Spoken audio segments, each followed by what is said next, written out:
Merci pour l'accueil, merci pour l'introduction, merci pour la vie, merci pour tout. J'ai envie de dire merci, la France.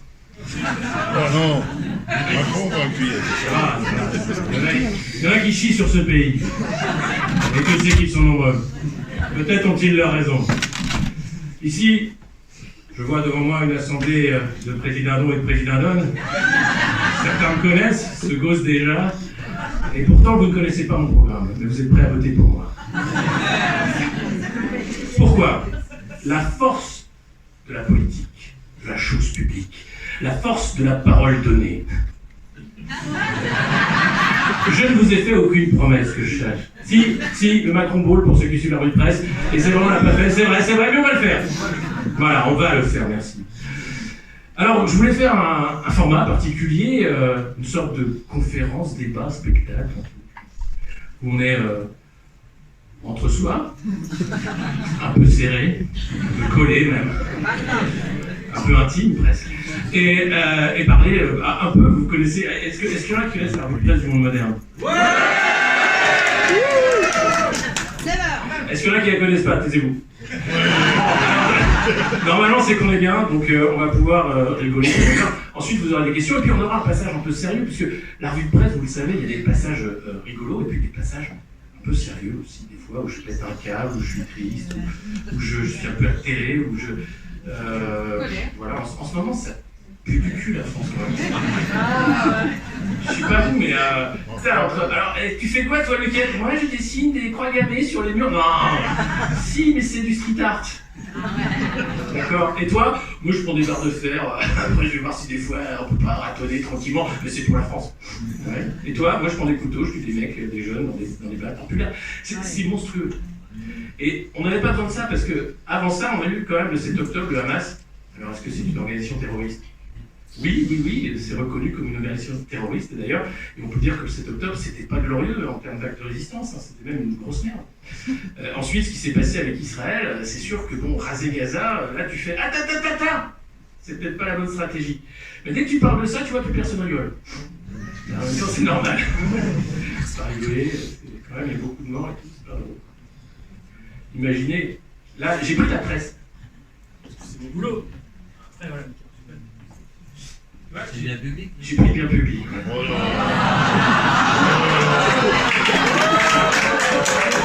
Allez, attendez un applaudissement.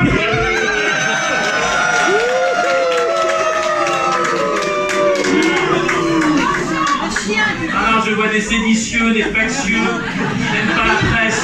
Regardez, c'est pour la cheminée après. Oh, mais absolument. Ah, c'est pour les escargots. C'est très utile. Et vous savez quoi ?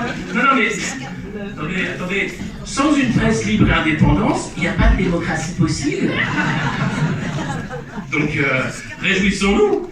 Est-ce qu'il y a des journalistes du bien public dans la salle ce soir ? C'est timide. Ouais. Encouragez, si, j'ai entendu oui. Les mecs sont comme ça. Tu sais, les mecs de BFM, quand ils sortent à Paris, ils mettent des perruques. Des fois, non, mais même sur le marché, non, c'est pas moi, non, c'est pas Bruce Toussaint, pas du tout. Bon. Ici, on dit le chien. Le chien public ? Ah ouais ? Non. Mon papa qui est là ce soir, un tonnerre d'applaudissements.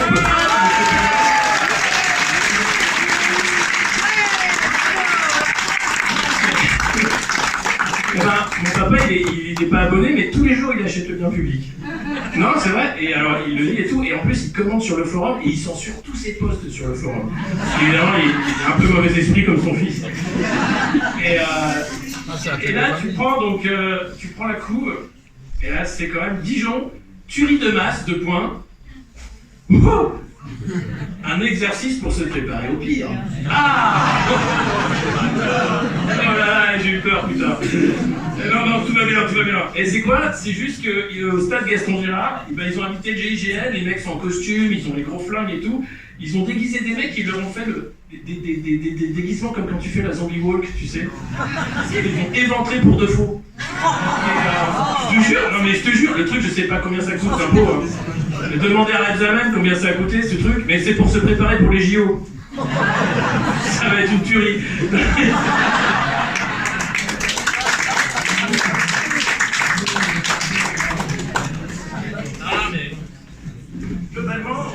La presse, je la lis tous les jours pour vous, c'est à peu près tout le temps la même chose. C'est faire peur d'abord, c'est informer ensuite. Mais c'est d'abord faire peur. Alors, attention, voilà. Donc là, tu vois, le titre est quand même super, tuerie de masse, un exercice pour te faire pire. Puis après, tu lis et tu te dis, simulation d'attentat, s'entraîner pour l'horreur. Pour contrer l'horreur, pardon. Contrer l'horreur. Bah non, mais c'est dans un stade, parce qu'on prépare les JO. Oh. Les JO, c'est un truc super marrant, parce qu'en fait, c'est le truc où tout le monde se dit, mais pourquoi? Pourquoi y aller? Là, je sais pas si vous avez vu, ce matin, Laurent Nunez était interviewé dans Le Parisien, le journal qui appartient à Bernard Arnault, ceux qui ne savent pas. Et donc on lui demande, mais alors, est-ce que vous avez prévu des périmètres de sécurité? Est-ce que bon, quand même les JO, ça pourrait être dangereux, tout ça, les attentats, tout ça? Il dit, ouais, super, on a prévu un truc en or. Des zones rouges et des zones bleues. Voilà. Et dans les zones rouges, attention, si vous habitez la zone rouge, il faudra vous enregistrer sur une plateforme pour avoir droit à votre QR code que vous aurez à montrer aux flics pour entrer chez vous. Et si vous invitez des copains à l'apéro, ils sont tranquilles, tiens, venez, vous devez déclarer les gens qui viennent chez vous, avec pièce d'identité à l'appui, et ces gens-là auront leur QR code pour venir chez vous pendant l'apéro. Et pour les restaurateurs, c'est pareil, c'est-à-dire qu'ils ont le droit de rester ouverts. Oh, chouette.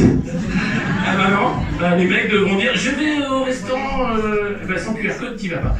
Donc ça c'est le premier truc. Deuxième truc, c'est les caméras de vidéosurveillance algorithmique pour reconnaître des foyers séditieux. Ah, je crois qu'il y a un gilet jaune qui arrive. Attention, ramez les yeux. Voilà. Et donc là, pareil, horreur de technocontrôle. Et puis le troisième truc, c'est Valérie Pécresse qui dit ouais, quand même, les transports à Paris c'est quand même super. Comme c'est super, du coup on va augmenter le billet, on va faire x2. Et 4 € le ticket de métro. Ouais, si. 4 € le ticket de métro, 70 € le pass de la semaine, pas du mois, de la semaine. Sauf pour les Parisiens qui auront un Navigo, qui auront le droit quand même de prendre le métro une fois sur deux quand ils sont très serrés pour aller bosser, parce qu'il faut aller bosser. Ça vous rappelle un truc, le QR code c'est vachement bien. Moi j'ai adoré ce truc-là. C'est génial. T'es là, alors je vais faire un QR. Donc tu chopais le QR code des copains parce que t'étais pas vacciné. Hein. Y a-t-il des non-vaccinés dans la salle? Bordel. Mais on va tous se refiler le Covid.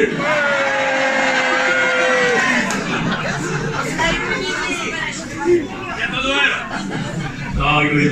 Non mais c'est terrible. Non mais attendez. C'est quand même un truc de dingue parce que... vous vous rendez compte, ce moment qu'on a vécu tous ensemble là, d'ailleurs c'est pour ça qu'on est là, hein, c'est l'invitation, il y a une cagnotte tout à l'heure, et vous pourrez les aider parce que c'est les soignants suspendus, ceux qui ont perdu leur métier.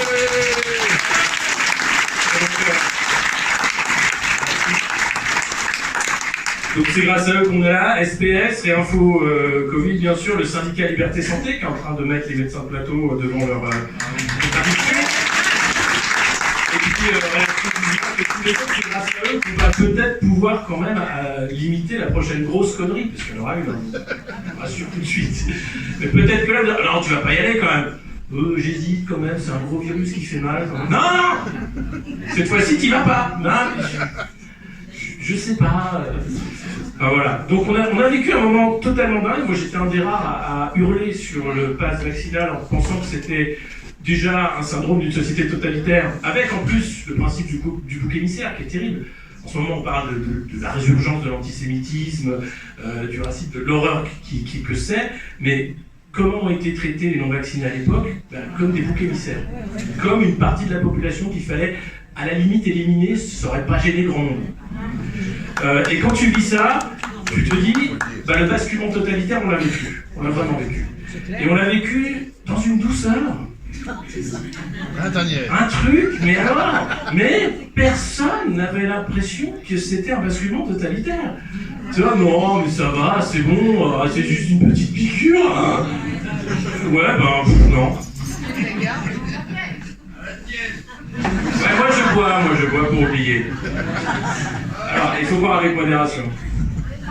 C'est qui celui-là? Non, mais vous savez, ce truc a rendu les gens complètement dingue. Et après ça, tu te dis non, ça va se calmer, mais non, t'as Macron qui est réélu déjà, tu te dis non, c'est pas possible. Bravo Macron. Ce pays est génial quand même, les Là, tu prends 5 ans à te faire péter la gueule, les dents, les yeux, tout. Et là, oh, mais il y a des mecs qui ont voté parce que. Et tu veux quoi à la place?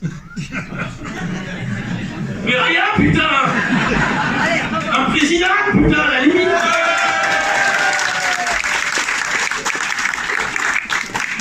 Là, tu dis, voilà, sans programme, mais avec un chapeau ridicule, peut-être qu'on a une chance face à Marine Le Pen et Édouard Philippe en 2027. Ah, peut-être. Après, il va falloir quand même aller faire, tu vois, le pied de grue devant les rédactions de BFM, de LCI, en disant, mais si, je voudrais une interview du président, il a des trucs à dire quand même.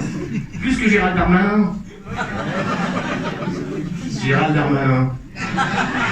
Un mec qui est armé pour 2027. Un mec, attendez, parce qu'il a tout, hein, il coche toutes les cases.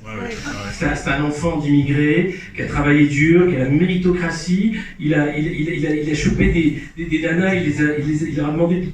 Bon, on échange d'appartement. Après, on a dit oui, mais j'étais jeune, c'était la vigueur, etc. Bon, après, il est ministre de l'Intérieur. Depuis qu'il est ministre de l'Intérieur, t'as l'impression que c'est pire. Non mais c'est vrai. Voilà. Il n'y a jamais eu autant de rafales de calage dans les banlieues, de règlements de compte. Voilà, l'affaire de Thomas, enfin, etc. À chaque fois, le mec arrive dans la République restera forte sur cette loi. Et c'est pas parce que je m'appelle Moussa qu'il faut critiquer. Moi, je sais parler en classe populaire. D'ailleurs, j'ai des frites. Quelqu'un veut des frites? Gérald Darmanin, putain. C'est le syndrome. C'est là où tu sais que c'est foutu. Un mec, il est ministre de l'Intérieur. Déjà, quand Sarko était ministre de l'Intérieur, on dit ah non, mais si. Il a été président, on rigolait pas. Bon, maintenant, c'est le temps des combats.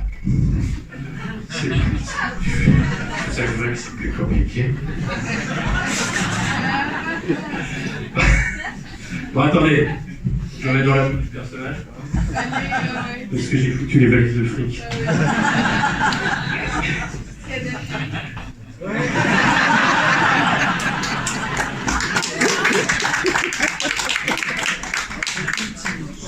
C'est facile.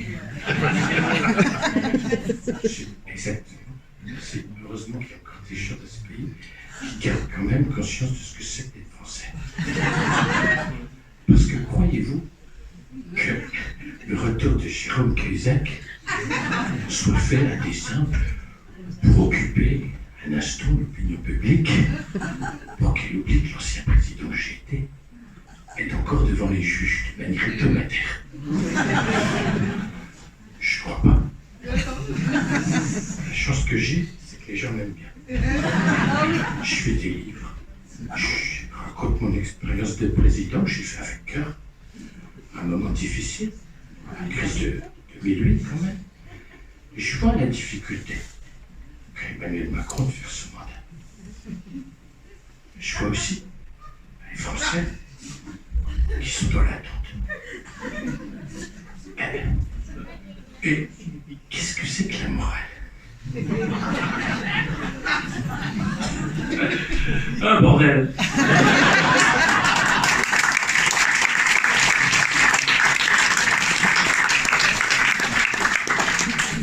C'est le mec, il y a encore des queues pour signer ses bouquins. Il a déjà été condamné 2 fois. Il est encore devant les juges, il y a 10 affaires au cul. Et non, c'est pas moi, c'est pas Kadhafi, c'est personne, c'est la France. La France, elle m'a tout donné. Ouais, mais elle était ferme ta gueule. Non, je te jure, non, c'est fatigant en fait, c'est fatigant.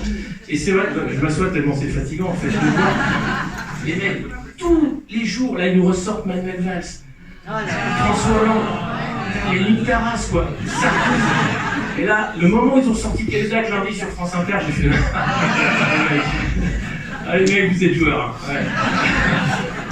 Attends, toi, tu veux que je bascule, que je devienne violent, que j'ai des messages de haine sur les réseaux sociaux? Non, je ferai pas ça.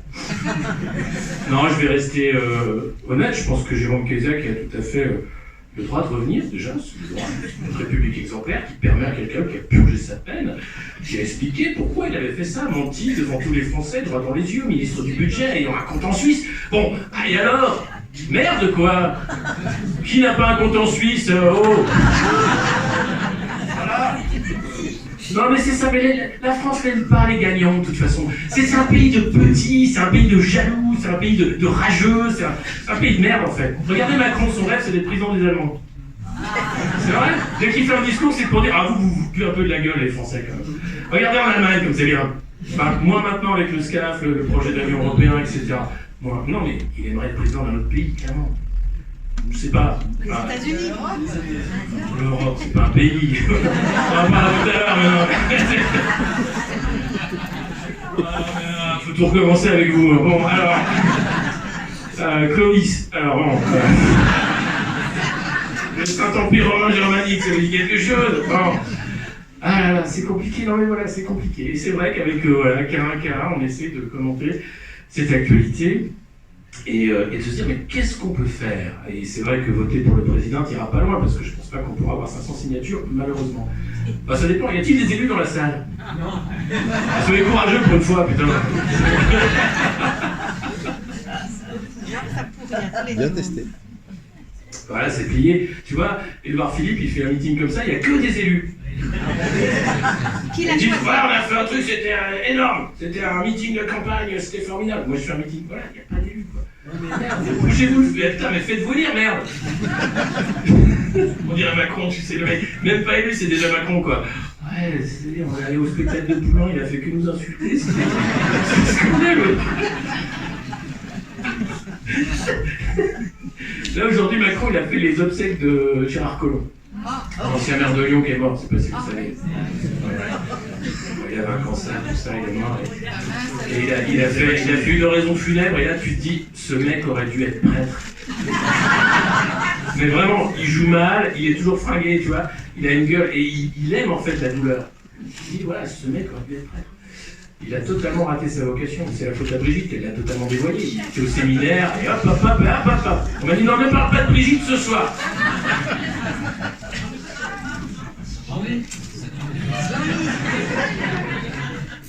Non, c'est super conspi, ça, l'idée que c'est un homme et tout, c'est nul. Non, parce qu'après, tu vois, tu dis ça, et imagine, c'est une femme.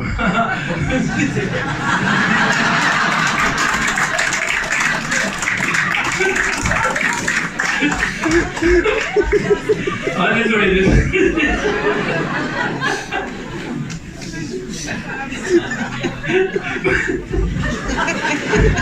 Ouais, c'est de l'impro, désolé. Putain, parce qu'il faut savoir que j'ai rien écrit, hein. Je suis arrivé, j'ai dit ouais, je vais arriver en président et puis on verra.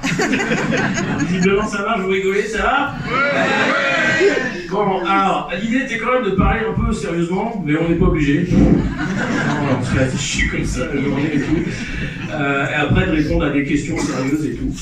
Il y en a qui viennent me voir. Ah, dis donc, tu as parlé du prix Nobel Dijonais? Ouais, c'est qui celui-là? Ouais, c'est qui? Parce qu'il y a un prix Nobel Dijonais, vous le savez pas? Vas-y, c'est qui? Roger Guillemin. Roger Guillemet, putain! Ah mon Dieu, mais c'est pas possible! Et voilà, et personne ne le connaît alors qu'on est à Dijon. Alors que par contre, les scores du DFCO, ça y va. Ouais, j'ai encore perdu! Facile, c'est facile. Donc, ouais, je voulais parler des médias, en fait, quand même, parce que bon, on est déjà peu nombreux à s'informer, en réalité, en France, sur l'idée de chercher l'information, parce que allumer la télé et regarder le 20h, c'est pas s'informer, c'est avoir un glacier informationnel qui permet de connaître un peu quoi dire le lendemain à la machine à café quand on a encore un emploi, sous-payé, dans une entreprise qui va bientôt mettre la clé sous la porte. Mais ça, c'est quand on regarde le 20h. Et le 20h, c'est à peu près toujours la même chose. C'est fait en 3 actes, c'est travail, famille, patrie. Travail, le chômage, heureusement que le gouvernement a fait des trucs super. Les chômeurs, bah, ce serait bien qu'ils se bougent un peu plus le cul. Le RSA, fini connard. Et hop, après on passe à famille. Oh là là, Noël cette année, bah, ça va coûter trop cher, donc les enfants trouveront leurs jouets dans les poubelles. Super. La débrouille, les Français sont très débrouillards, c'est vrai. Comment vivre en étant pauvre? Alors ils disent pas ça comme ça, ils appellent ça l'inflation touche durement les ménages. Résultat, bah, on va encore manger du carton à Noël. Ouais. Mais la bonne nouvelle, c'est que papy et mamie ne seront pas sur le balcon cette année. Il y a toujours une bonne nouvelle, tu vois. Ah, mais on peut pas tomber plus bas, mais si on te rappelle que tu as déjà été plus bas en réalité. Et c'est la courbe du chômage, c'est ça qui est très drôle. Si tu la prends sur 1 an, alors ils te font croire que ça baisse. Puis tu la prends sur 2 ans, bah, tu vois que bon, ça stagne. Tu la prends sur 10 ans, tu vois que ça monte. Tu la prends sur 20 ans, tu vois que ça bouge en fait. C'est à peu près tout le temps la même chose. 5 millions de chômeurs qui sont jamais comptabilisés comme tels. On joue avec les chiffres. On a Bruno Le Maire ensuite qui parle d'emploi. L'emploi, c'est ça. Quand t'es ministre, tu peux pas dire emploi. Le L tombe. Parce que ça fait pas sérieux, tu sais. Oui, on a un plan pour le plein emploi. Non, un plan pour le plein emploi. Et là, tout de suite, putain, ça féministe, quoi. Le mec, il a des mots, ça pèse. Il faut dilater. Oui, mais ça, alors ça on peut parler des œuvres littéraires du ministre de l'économie, mais est-ce bien nécessaire? Tu viens, Oscar? Sur la scène, où il se branle dans son bain, non, mais c'est compliqué, c'est compliqué. Il n'y a pas d'enfant, on peut se cacher. Je sais pas, ouais, enfin bon, quand même. C'est pas ça, c'est-à-dire que à quel moment ces gens-là, en fait, sont pris au sérieux? Je veux dire, à part par les médias. Mais c'est du délire. Et les mecs, en plus, pensent qu'ils ont un avenir, et qu'ils ont un horizon 2027, notamment. Et si je me présentais? Et si les Français me plébiscitaient comme... Bon non, Valls, c'est mort. Globalement, même lui le sait, je crois. Lui, il revient quand ça pue vraiment la merde. Tu sais que quand t'as Valls à la télé 3 fois de suite, 3 jours de suite, c'est que vraiment dans la France... Là, c'est... Faut partir. C'est vraiment, c'est le marqueur, c'est le canari dans la mine, quoi. Ils ont sorti Valls. Ça va si mal? Ouais. Putain. Le mec arrive, il est très fier, il fait oui, vous savez, c'est quand même des choses exceptionnelles, mais bon, ça suffit. Les ennemis de la République. Ta gueule. Vous m'avez dit ta gueule? Oui. Tu peux partir de mon studio, là, tu pues la merde. Non, mais oh, on parle pas comme ça à l'ancien Premier ministre. Ouais, voilà. Alors que nous, on le reprend, tu vois, c'est là où tu dis que c'est vraiment un pays de merde. Tous les Espagnols, ils font ah, tu veux être élu? Non, casse-toi. L'autre vient. Ah, il y a Napoléon qui sort. Moi, je voulais être Napoléon quand j'étais petit. Mais casse-toi, putain. Et tu crois que les mecs diraient casse-toi? Non. Non. Venez, on a un ancien Premier ministre sur le plateau. Et ça joue comme ça, hein. C'est genre, attends, on a eu Valls. Il vient demain, c'est cool. Il y a quoi à dire? Je sais pas, mais il va être ferme. Parce que Valls, l'adjectif qui va avec Valls, c'est fermeté. Le mec est ferme, comme du Ramon Iberico, tu vois. Mais qui se mange pas, quoi. Non, mais c'est terrible, c'est terrible. Non, mais c'est monstrueux. Et où est la bienveillance? Ce terme galvaudé, finalement, parce qu'on se dit ah, mais ça va, la bienveillance, moi je peux faire dessiner des croix gammées et puis prendre des barres de fer, merde. Bah non, restons républicains. Restons citoyens, restons humanistes, restons humains, même ça. Mais quand tu as vécu en fait toutes ces cassures, tous ces moments où tu commences à douter du genre humain, et ça commence très petit d'ailleurs, hein. Tu commences dans la cour de récré, tu vois les connards qui emmerdent le pauvre gamin qui a rien demandé, quoi. Et là tu te dis bon, il va falloir vivre avec ces gens-là toute ma vie, c'est compliqué. Bah tu le fais quand même, t'arrives, bon. Mais il y a des moments comme ça où la société te rappelle que le genre est quand même parfois détestable. Moi, je suis pas misanthrope, mais faites des efforts les uns les autres. À un moment, arrêtez de voter Macron, quoi.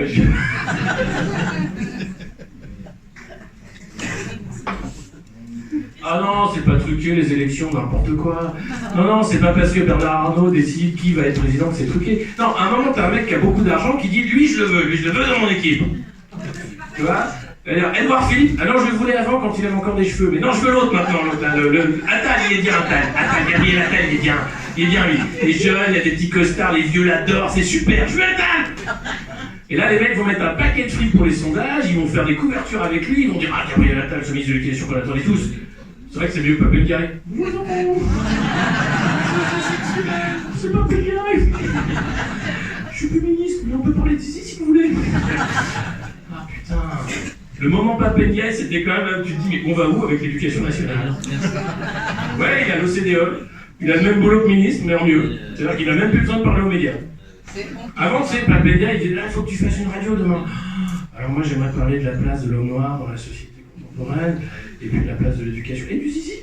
Mais non, ah, t'es plus ministre. Et depuis qu'il a l'OCDE, il est peinard. Un autre qu'on a totalement vu disparaître sous nos yeux, hein. C'est Stanislas Guérini. Alors vous savez pas qui c'est? Qui connaît Stanislas Guérini? Non. Vous êtes tous, bon, ça va. C'est quand même un truc de dingue. Stanislas Guérini, il faut savoir, c'est le porte-parole, le patron de la République en marche. C'est un mec, tu le reconnais pas dans la rue. Et ben, ce mec-là, bon, il parlait de temps en temps quand il était responsable, il est ministre d'un truc maintenant, alors je pourrais pas vous dire de quoi, même si c'est mon métier. Eh ben, tu le vois encore moins qu'avant. Et les mecs, dès qu'ils sont ministres, en fait, tu les vois plus, ou très rarement, ou de temps en temps, ils sont à côté de Macron, ils font Ou comme Gérard Larcher et sa banderole, vous avez vu, ah putain, c'était beau ça.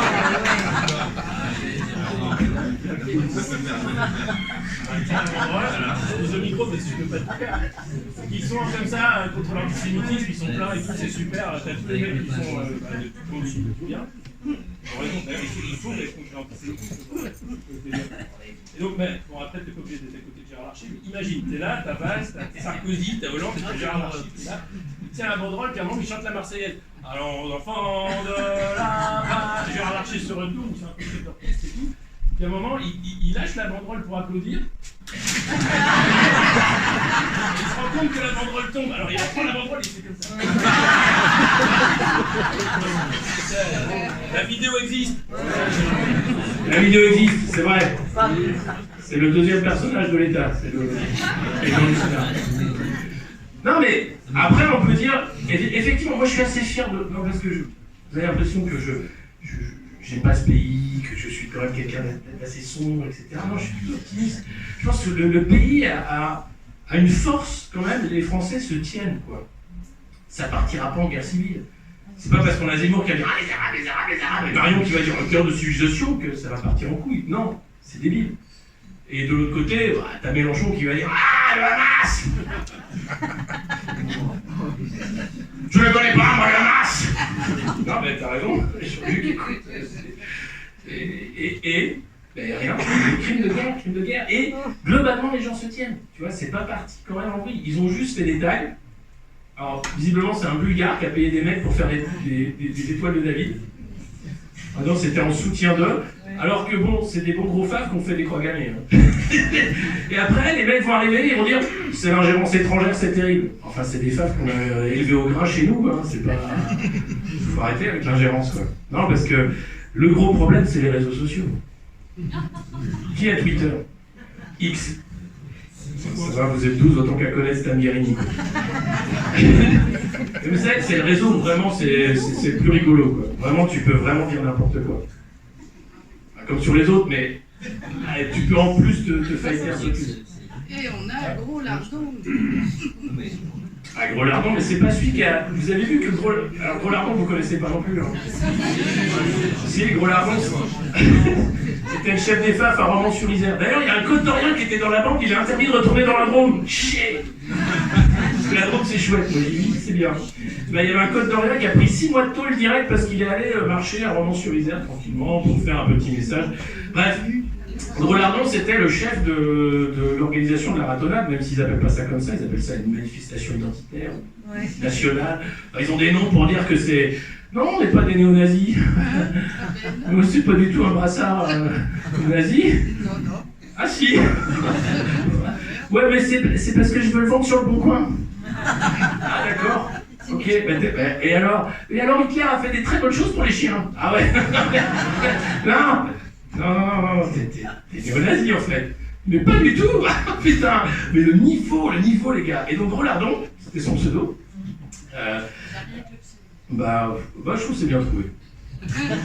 Tu vas mettre quoi Gros cassoulet sacré. Après, tu prendrais quoi toi en pseudo identitaire? Parce que souvent je vous dis, pensez à votre déguisement de la fin du monde, parce que ça approche. Bah, les gens rigolent en disant... Et quand tu regardes Mad Max, les mecs sont pas en costard.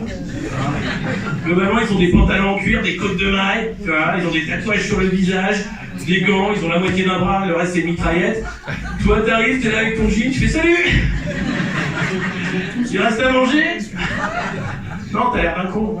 Donc dès maintenant, commencez à aller faire les brocantes, Emmaüs et tout, trouver des pantalons en cuir, la côte de maille, faites la maison, limite, achetez des arbalètes, faites des arcs, enfin, pensez à votre look de la fin du monde. Je veux pas qu'on ait l'air de con, les modernos. Ah, parce que imagine, tu vois, leur chef s'appelle Poulain. Les gars, c'est pas... Bon. Et toi, t'arrives... Ça, c'est pas humongous machin, c'est... Là, j'arrive, je sors de ma Twingo, tu sais. Parce qu'il y a encore de l'essence, on a réussi à en envoler à côté à la station. Ah, tu fais bon? Il reste à manger? Non, ça se passera pas comme ça, faut avoir un look, tu vois. Donc commencez déjà. Moi, j'ai le chapeau des présidents, ça peut éventuellement déjà rallier des gens et faire peur, tu vois. Le mec est un hybride. Après, la question, c'est comment le monde va disparaître. Notre monde, pas la planète, évidemment, elle en a rien à foutre de nos gueules, mais la société contemporaine, la société de surconsommation, la société de l'exploitation de l'homme par l'homme, par exemple. Est-ce que ce sera un holocauste nucléaire, avec des grandes bombes qui tombent, ou une erreur humaine, avec un virus manipulé dans un laboratoire. Ah, la conspire. N'importe quoi, lui un virus mutant manipulé dans un laboratoire. Heureusement que Julien pas est là, quoi, putain. Imagine, non mais il y a des gens qui y croient, non mais c'est dingue. Non, n'importe quoi. Ou bien de quoi d'autre. Le pangolin, non, ça va, on va enterrer. Non, mais qu'est-ce qu'il nous reste en fait? Il y a ça, et après il y a la guerre de l'IA, l'intelligence artificielle. Ça, on n'entend parler que de ça en ce moment, putain. Tu dis, ah bon? Qu'est-ce que c'est? Alors c'est un truc, ça s'appelle ChatGPT, déjà le nom est ridicule. Mais c'est pas nous, c'est américain, donc voilà. Pour être générative prompt text. Voilà. Et donc tu dis à ChatGPT, ah dis ChatGPT, est-ce que tu peux m'écrire un livre mieux que Bernard-Henri Lévy? Mais bon, déjà tu peux le faire toi, normalement, mais là ChatGPT te dit, c'est tellement putain. Et là il te fait un livre, très bien, tu vois, sur l'Ukraine et tout, les valeurs, l'Europe, machin, tout, nickel. Et après tu dis, est-ce que tu pourrais écrire ce livre, mais à la manière de Victor Hugo? Mais pas de problème. Et il te le fait, mais c'est impressionnant, j'ai essayé, c'est impressionnant. C'est-à-dire que tu sais que tu peux même écrire des articles avec ChatGPT. Est-ce que tu peux parler de la fin du pétrole? Est-ce que ça va arriver dans un machin? Démerde-toi, il prend toutes les sources qu'il a, il te fait un googie-boulga et tu dis, est-ce que tu peux me l'écrire comme Bernard? Et il le fait, pareil. Et non, mais c'est impressionnant. Et là, la question se pose, je parlais de fin du monde avant de parler d'IA, est-ce que l'intelligence artificielle pourrait amener à la fin de l'espèce humaine? Et il y a eu un débat interne à ChatGPT, d'ailleurs, avec un drame où le patron a été débarqué, puis est revenu, puis Microsoft a racheté, puis voilà, où les mecs ont dit en fait on a les moyens de créer une IA qui va être dangereuse pour l'homme. Est-ce qu'on le fait? Mais oui. Débile lui. Dès qu'on peut faire une connerie, on l'a fait, c'est le principe. Donc le débat a été vite clos, les mecs ont dit bien sûr qu'on l'a fait, putain, il y a des patates à se faire. Il est con l'autre, il est là avec la morale et tout, rien à foutre. Donc on est encore loin du truc. Mais si vous regardez, je suis des comptes assez exceptionnels qui s'appellent Cursed AI, c'est-à-dire l'intelligence artificielle maudite, qui sont des comptes qui jouent avec l'intelligence artificielle pour montrer le côté obscur de l'IA. Et il y a un chercheur qui s'appelle Olivier Aubert, qui est belge, qui travaille sur l'IA depuis longtemps. Il y a des Belges dans la salle d'ailleurs. Ouais, Suisse. Il n'y a pas de Belges dans la salle, c'est vrai? Alors merde. C'est ça, tu vois, les mecs dorment en fait. Ça fait un quart d'heure que je lève le bras, c'est bon. Ah là là. Bon, ok, du calme les Belges. Et lui a travaillé en fait avec l'IA depuis longtemps, depuis même au début d'Internet où il travaillait sur les mondes artificiels, etc. Et il a créé en fait des œuvres des œuvres visuelles avec l'IA générative sur les images, des œuvres qui l'ont fait bannir en fait des plateformes d'IA tellement elles étaient affreuses. Et en fait, il jouait avec des prompts, c'est-à-dire ce que tu demandes à l'IA pour qu'elle fasse des images, et l'image créait des tableaux assez dégueulasses sur des sexes, des formes, enfin des trucs vraiment l'enfer quoi. Et lui, le prompt était toujours un prompt qui rentrait dans les cases. Il n'y avait rien de sexuel, il n'y avait rien de machin, mais l'IA créait des choses ignobles. Et il y a des comptes qui jouent avec ça et qui montrent comment l'IA peut sortir des trucs pires que n'importe quel délire de l'imagination humaine. Et ça, c'est le début d'un nouveau monde en réalité. Parce que la fin, on la verra pas, vous inquiétez pas. C'est pas...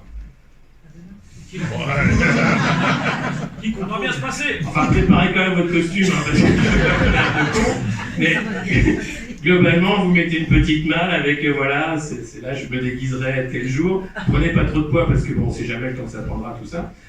Ou alors prenez des trucs en élastane, mais dans l'idée, c'est d'avoir, voilà, préparer le truc. Et l'IA est vraiment le truc qui est en train de préparer ça, quoi. C'est-à-dire, tu te dis, on va être vraiment dispensable. Parce qu'aujourd'hui, tu vois, tu payes très cher McKinsey, par exemple, quand tu es ministre, notamment, avec nos impôts, mais l'idée c'est, hey McKinsey, Qu'est-ce que je fais là pour le virus? Bah tu fais... on n'a pas les courbes, mais c'est pas grave, tu les sors séparés, tu fais comme les autres. Et ça se paye une fortune. Et aujourd'hui, l'IA remplace les consultants juniors déjà, qui étaient déjà payés très cher de la journée.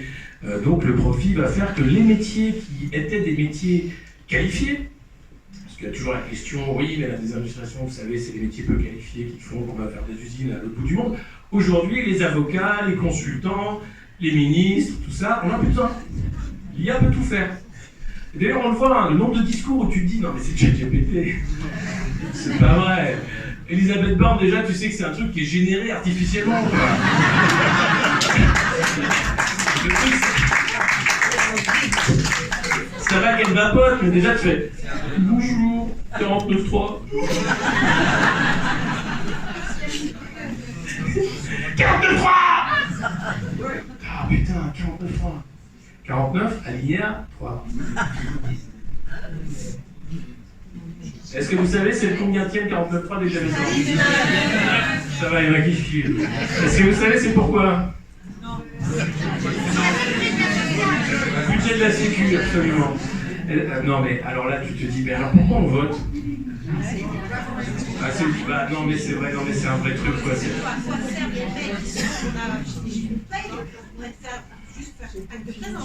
Oui, bah l'Assemblée, il y a moins de monde que vous généralement. Là, tu vois, putain, je serai à la haine, je fais un grand discours, tu vois. Parce qu'il est temps que tous les camps politiques se réveillent et que cette loi soit enfin votée. On ne peut pas continuer de faire chier les chiens partout sur les trottoirs sans avisette. Et c'est vrai, c'est dégueulasse. Sauf Dijon, c'est très propre Dijon. Hein, non. C'est pas dangereux non plus. Non, vous n'êtes pas d'accord. Ça, c'est vraiment l'Assemblée. Hein. Alors, mais blanc, on n'est pas d'accord. Ah, dans une heure, ah oui, non, mais après, les gens passent. Ouais, non, mais bien sûr, bien sûr. Donc voilà. Ouais. Ah, oui, alors ça, c'est... Ouais. Imaginez, là, vous êtes les constituants. Vous devez faire une nouvelle constitution. Ah non. Alors déjà, il y en a là qui disent non, j'ai autre chose à foutre, non, franchement. Non. Non, en fait, c'est chiant, quoi. Il est là, il fait, on va faire une nouvelle constitution. Allez, y va. Mais... Là, il picole, alors. Ouais, ben ça, tant mieux. C'est le claco. Ah non, non, la drogue. Il va falloir la Non, faire. on avait dit pas Brigitte Macron et pas la drogue. Alors, putain, c'est vrai que j'avais oublié que les élus sont quand même... Merde, c'est... Joël Guerriot, ça vous dit rien? Le mec est devenu star en moins de 24 heures. C'est le sénateur qui tape comme un chien, ouais. Il était positif à 6 drogues. Il a drogué une de ses collègues députés pour qu'elle se détende un peu à la maison, tu vois. Et il a expliqué très rapidement qu'il avait chopé un petit sachet d'un copain du Sénat. Il lui avait dit que c'était un remontant. Bon, c'était l'ecstasy, mais il savait pas ce que c'était que l'ecstasy, mais bon, il savait, bon. Et je me demande, non mais, et le mec, tu dis, non mais comment c'est possible en fait? Parce que c'est pas le premier. Non, il y en a eu beaucoup des affaires de stupes. Et là, t'as Gérald Darmanin qui t'explique que le problème de la drogue, c'est le consommateur. Ouais. Non, le problème de la drogue, c'est les cartels et le fait qu'on va pas vraiment lutter contre leur compte offshore, par exemple, les paradis fiscaux. C'est simplement ça. Et puis oui, il était malheureux parce que son chat était en fin de vie, quoi. Ouais, c'est ça. Ouais. C'était la pire excuse, on aurait dit Jawad. Le mec, c'est niveau excuse, niveau Jawad. Ah mais monsieur l'agent, je savais pas que c'était des terroristes. Ah mais c'est dingue, les mecs sont dingues. En fait, ils ont peur de rien.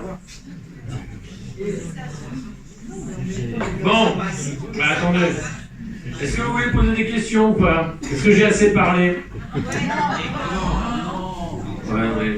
Voilà. Alors dites-moi, donnez-moi un sujet parce que là je... Ah putain ouais.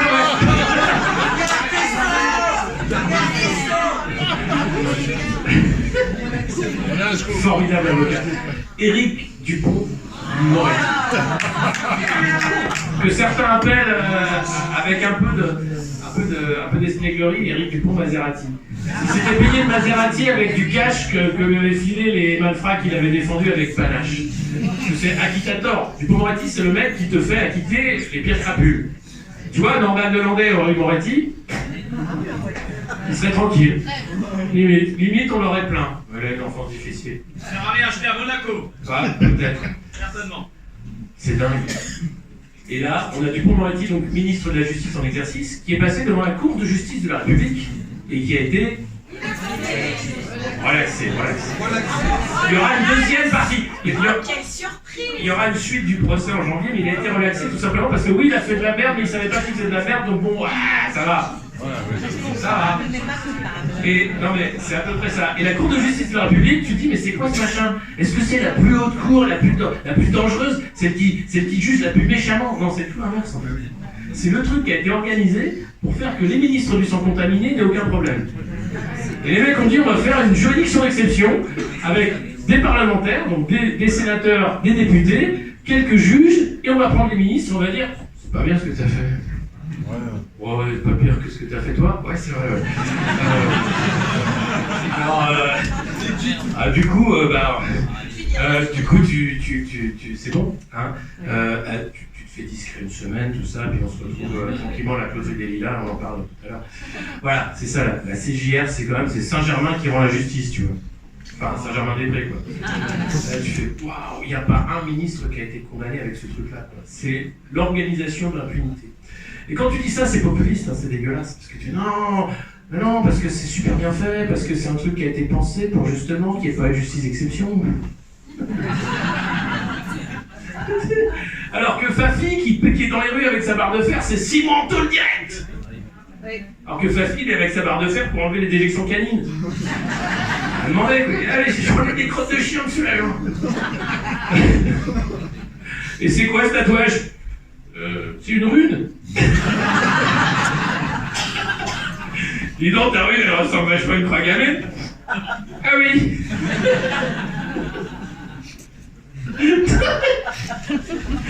Non mais, le niveau, putain. Oh, les gars, faites-vous pas tatouer des croix gammées non plus. C'est dingue. C'est comme... tiens, on parlait de PHL tout à l'heure. Oui, c'est vrai. Non, mais parce que non, mais c'est une boussole. Heureusement qu'il est là. Non, mais c'est un des rares encore aujourd'hui à nous expliquer ce que sont les valeurs, le combat, à la fois l'Europe des cafés, l'Europe aussi des peuples, celle qui, au Maïdan, s'est levée debout pour dire non aux dictatures et aux autorités qui étaient extérieures à ce qu'était l'Europe à ce moment-là. Et comme me disait Massoud, la liberté, elle ne s'achète pas.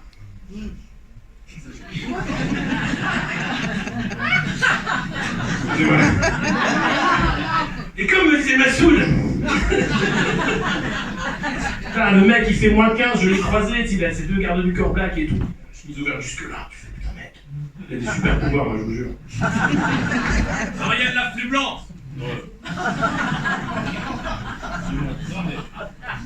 Non, donc BHL qui fait son documentaire sur l'Ukraine, sur les héros ukrainiens qui combattent l'envahisseur russe. Et le problème, c'est que l'affiche du film, en fait, où il est en haut, alors la moitié de l'affiche c'est lui, et l'autre moitié c'est les héros ukrainiens qui partent au front. Et en première ligne, devant l'image, le mec qui part au front, il a une rune.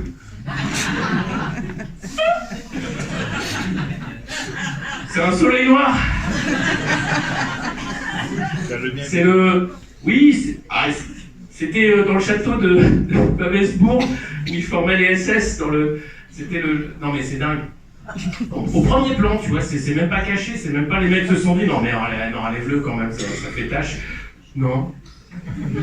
C'est une rune. Comment ça s'appelle un QR code? Maintenant, ouais, tu pourrais dire le QR code, la nouvelle rune, quoi. Les mecs vont faire, tu sais, dans 30 ans, ils vont se faire tatouer des QR codes. C'est ça la chute de l'Occident. C'est ça. Tous ces faves, tous ces gens perdus, en fait, qui savent plus mais où on va, en fait. Et la peur aussi, la peur du grand remplacement. Dès que je dis ça sur YouTube, t'as un truc qui arrive en bas de la vidéo. Cette vidéo parle du grand remplacement. Non mais j'en parle pas en fait, je rigole.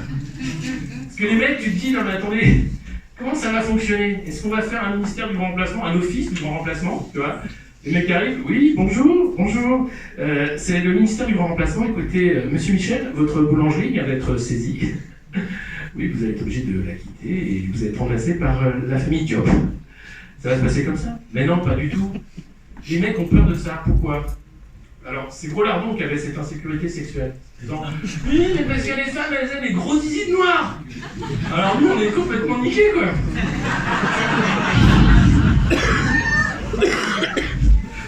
Réel, hein, réel. Alors, c'est pas Gros Lardon, c'est un mec qui a dit après, c'est pas moi, Gros Lardon. Alors, mais on est où, putain, on est où? Oh, c'est quoi ce bordel, hein? Chez les fous. Bah non, pas chez les fous, parce que bon, vous êtes... Non, ça va, rassurez-moi. Après, ceci dit, c'est vrai qu'au niveau de l'état mental des populations et des moyens qui sont alloués d'ailleurs au traitement, et à la psychologie en général, il y en a peu en réalité. Et c'est un vrai problème. C'est un vrai problème. Et on n'en parle pas beaucoup, alors que la France est un des pays championnes d'Europe du suicide. C'est vrai. On est champion sur plein de trucs. Hein. Mort au travail, suicide, antidépresseurs, inflation, qu'est-ce qu'on a d'autre aussi punaise de lit, ouais, c'est pas mal, on est pas mal en punaise de lit, ouais. Féminicide, non, je crois que tous les pays tiennent bien. Hein, wow. Ah oui. La quoi, la weed? L'Espagne a fait quand même Ah ouais, je sais pas. Enfin, globalement, ouais. La traite des enfants? Je pense qu'il y a pire quand même. Il faut arrêter. Ils ont arrêté, effectivement. Alors le mec était cantonnier dans un petit bled à côté de Bordeaux. Il s'appelait Cali et c'était une des têtes d'un réseau pédocriminel international. Ouais, recherché par toute la planète, il a été arrêté. Ouais. Sans déconner, c'est la France. Ouais. Alors, une France des entrepreneurs, hein, c'est sûr. Le mec a une start-up, voilà. Non mais c'est monstrueux, c'est monstrueux. Et quand tu parles de ça, tu vois, alors, il faut pas en rire, on peut pas rire de tout avec tout le monde, vous savez bien, tout ça, machin. Mais non, mais parce que c'est tragique en fait. Quand t'as un film comme Sound of Freedom qui sort, qui a ses défauts, mais qui est un film qui parle des réseaux pédocriminels, la première réaction de tous les médias de masse, c'est de dire « Ah, c'est encore un truc conspiré d'extrême droite ». Non, en fait, non, ça suffit, quoi. On va peut-être en parler sérieusement de ce problème. On va peut-être en parler sérieusement de Jeffrey Epstein, qui s'est suicidé, pardon, dans sa cellule. De son complice français, Jean-Luc Prunel, qui lui aussi s'est suicidé dans sa cellule, en France. Et du fait que, et ça vous ne le savez pas, Jeffrey Epstein, pédocriminel, milliardaire, qui organisait un réseau des têtes couronnées, etc., passait plus de 4 mois par an en France.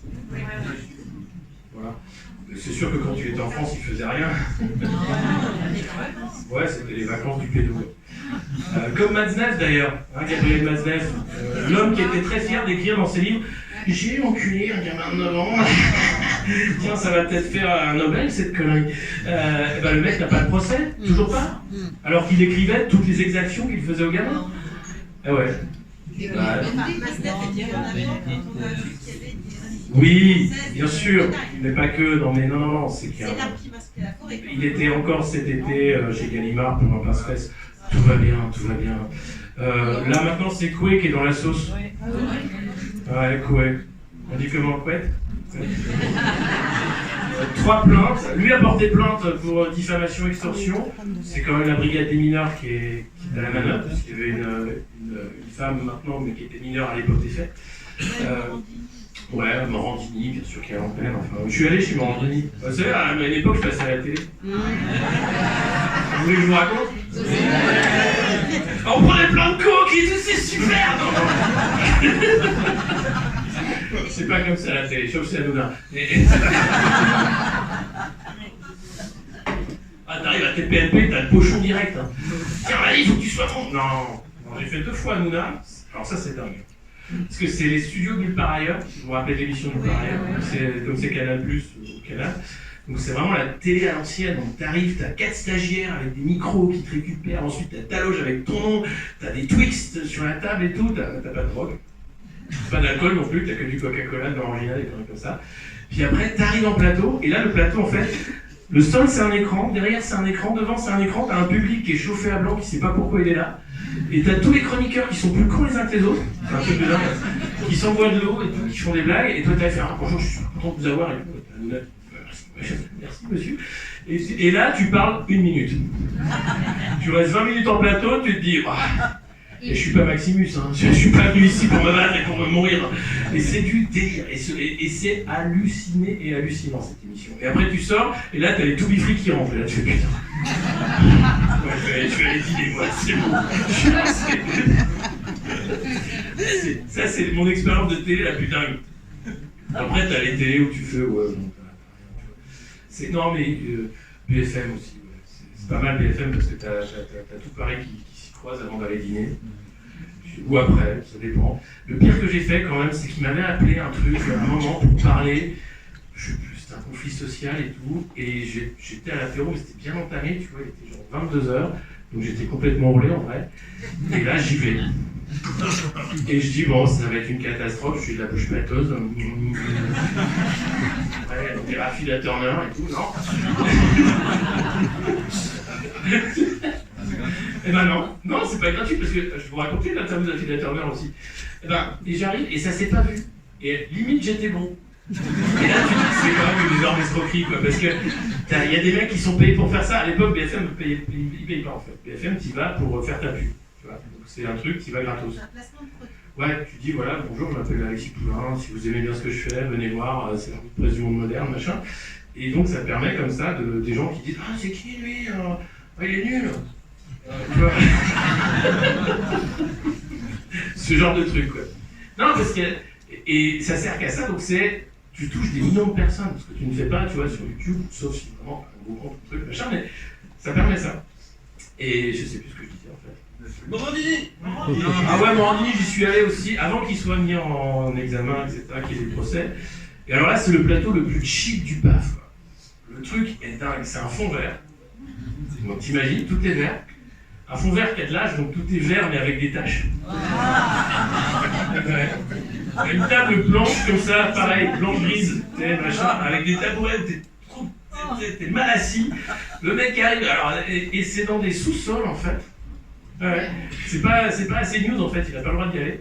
Et après Morandini, bon, il fait son truc, voilà.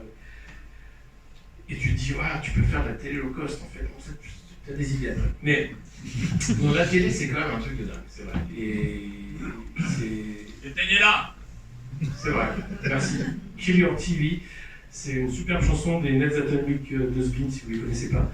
Et c'est vrai que la télé, ça rend con. Parce que globalement, à la base, tu te dis, c'est un truc, c'est comme Internet, tu sais, il y a des promesses. Oui. Ça rend compte. Je pense que les gens sont. Non, ça rend compte. Non, mais ouais, ça aide à pas sortir du flux de conneries. Et en ce moment, en particulier, tu te dis, non, mais là, on a atteint des sommets quand même. De propagande, de fake news aussi, parce que la fake news, la propagande, les discours de haine, c'est pas que sur les réseaux sociaux, ça commence d'abord sur un plateau radio ou télé. Avec des gens qui vont dire des énormités, qui vont pas être inquiétés par l'ARCOM, et ensuite ça va être repris sur les réseaux sociaux, et ça va être amplifié, etc. etc.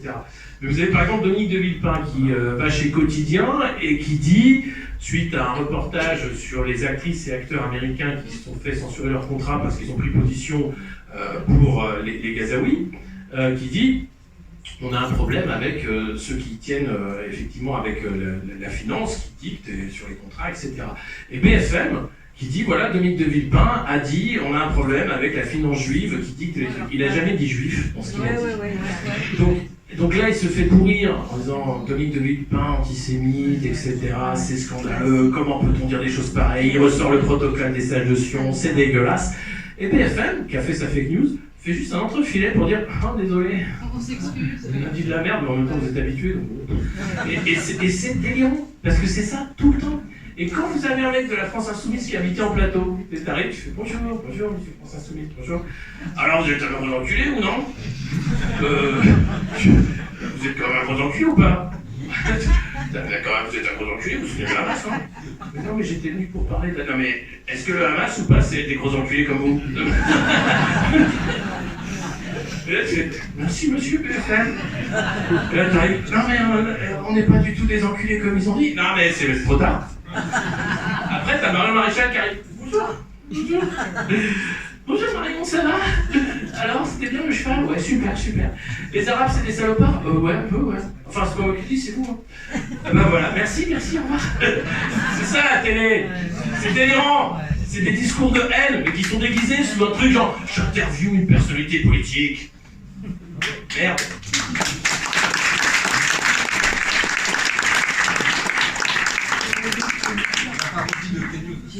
Ah bah T-News, c'était génial avec Imam Chagoumi, putain. Et la dromadaire, le petit chameau. Mais ça, tu vois, c'est... Pourquoi on en arrive là? Vous vous rendez compte, cette vidéo parodique, si vous ne l'avez pas vue, regardez-la, ça s'appelle L'heure de trop, plutôt que l'heure des pros. Eh bien, elle a fait des millions de vues, mais comme jamais. Pourquoi? Parce que la satire, en fait, politique a disparu des écrans. Si vous regardez, Bruno Gassio, que je connais bien, a vécu la fin des Guignols de manière ultra violente. Quand Bolloré rachète Canal, il laisse les Guignols survivre très, très peu de temps, et puis il les censure parce que les Guignols permettaient quand même de montrer ce cirque politique, de montrer la débilité de ce cirque politique. Vous avez vu tous les sketchs qui sont sortis sur Big Pharma, sur la guerre d'Irak, sur la propagande. Il y avait un message politique très fort et très drôle. Les Guignols disparaissent. Ensuite, vous avez toutes les émissions satiriques qui disparaissent. Puis après, vous avez des émissions qui sont satiriques, certes, mais moins dangereuses. On va parler par exemple de Charline Vanhoenacker sur France Inter, qui était en quotidienne, avec Guillaume Meurice, etc. Et c'était pas des gens ultra violents dans la critique. Guillaume Meurice, il se moquait un peu des gens de droite, un peu tout le temps, c'était un peu tout le temps la même chose. Bon. Là, les mecs sont passés en hebdomadaire le dimanche soir. Là, Guillaume Meurice a le malheur de faire un sketch avec une blague sur le zizi Netanyahou qui passe mal. C'est antisémite et tout. Bon, la blague, je trouve qu'elle était un peu déplacée parce que comparée, enfin bref. Mais bon, peu importe, ça reste de l'humour. Là, putain, les mecs arrivent après, ils passent une émission entière à dire en fait, on voulait faire de l'humour, mais c'est trop drôle. L'émission d'après, Charline est malade, elle la présente pas, il y en a pas. Et là, tu te dis, mais waouh, c'est tout ce qui reste. Et il finit, et Guillaume Meurice est convoqué chez les flics. Non mais c'est délirant. Enfin, vous vous rendez compte? Alors que des proches faisaient des blagues sur les juifs. Voilà. Non, mais me lancez pas là-dessus, putain. Non mais tu vois, et comment tu fais de l'humour dans un pays où l'humour est devenu même une case dangereuse, c'est-à-dire avec des fichiers S qui font des blagues, quoi. Putain, mais non mais vous vous rendez, c'est grave parce que c'est vraiment l'absence de satire, l'absence de critique fait qu'on a des mecs comme Emmanuel Macron qui se prennent encore plus au sérieux. Parce qu'un Chirac, même un Sarkozy, étaient conscients aussi de dire de la merde. Et ils ont joué. Ah ouais, j'ai un peu abusé, mais là non, les mecs se prennent vraiment au sérieux. Et c'est les pires idéologues qu'on ait jamais connus. C'est vraiment... Non mais on vit un moment assez tragique, je trouve, pour ça. Et c'est pour ça que vous êtes là ce soir d'ailleurs pour rigoler. Non, c'est nul. Il y a des gens, j'ai vu, ils n'ont pas rigolé du tout. Une chanson. Une chanson. Une chanson. Une chanson. Une chanson. Une chanson. Alors, On va la voir, on va la voir.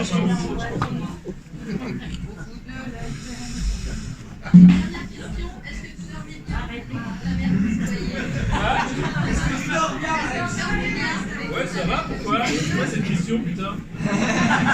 Y'a des mecs qui ont eu des somnifères dans ma bière?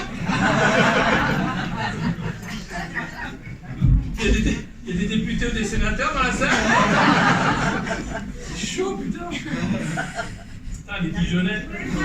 Oh, les Dijonnais, là, vous êtes chauds? Ouais! Je vous entends pas, là. Est-ce que vous êtes chauds, les Dijonnais? Ouais! Les Dijonnais. Je sais pas ce que je vais chanter, en fait. Donc ça risque d'être vraiment nul. C'est bien parce qu'il y a un vrai silence qui s'installe. C'est comme une œuvre d'art. Mais attends. Est-ce qu'il va chanter vraiment? Oui, où va mon pays? Où va la France? Et là tu dis putain comment je vais faire rimer France avec quoi? J'improvise, je dis France, bah ouais c'est nul, la Durance, et c'est un petit gris le long de la Durance, et t'as envie de faire du Cabrel quoi, putain. Mais non.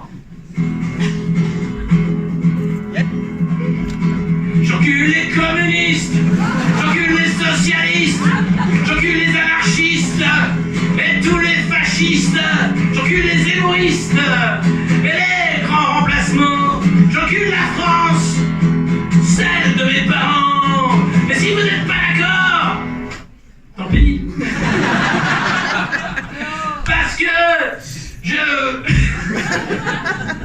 Vous avez tort. non, je sais pas. Mais c'est facile d'enculer les gens en fait. Mais et alors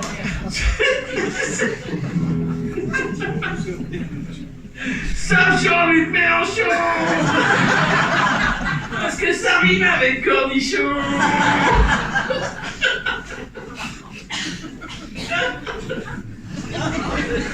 On est pas perturbé. Ah non mais tu peux, et vous écoutez encore, mais qu'est-ce que vous foutez là? Tu peux sortir. Et Carlos là, il faut vider la salle. Et il est là sur scène avec sa guitare, à chanter n'importe quoi. Les gens sont assis dans le noir et écoutent tout quoi. Mais qu'est-ce qu'il dit, Poulain? Oh, ce qu'il dit c'est pas bien. Heureusement il finira en prison. Ça rime avec Jean-Luc Mélenchon. Ah, sauvez-nous mon Dieu.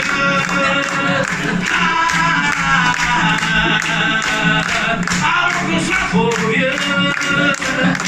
On n'a pas voulu faire des radonnades. On était là juste pour se balader. On voulait tuer personne, juste se balader. Et on n'a pas voté. On est ascensionniste. On a regardé la revue de presse du monde moderne, mais c'était pas bien, franchement. Oh mon Dieu, sauvez-nous avant qu'il soit trop tard, avant qu'on soit coupé au cou et qu'on voit tout noir. Allahu Akbar et Shabbat Shalom. Mais faites la paix, bordel. Est-ce que vous êtes des hommes? Allez, Allahu Akbar et Shabbat Shalom. Quand est-ce que vous faites la paix? Est-ce que vous êtes des hommes? Les hommes et les femmes aussi, c'est inclusif. Merci.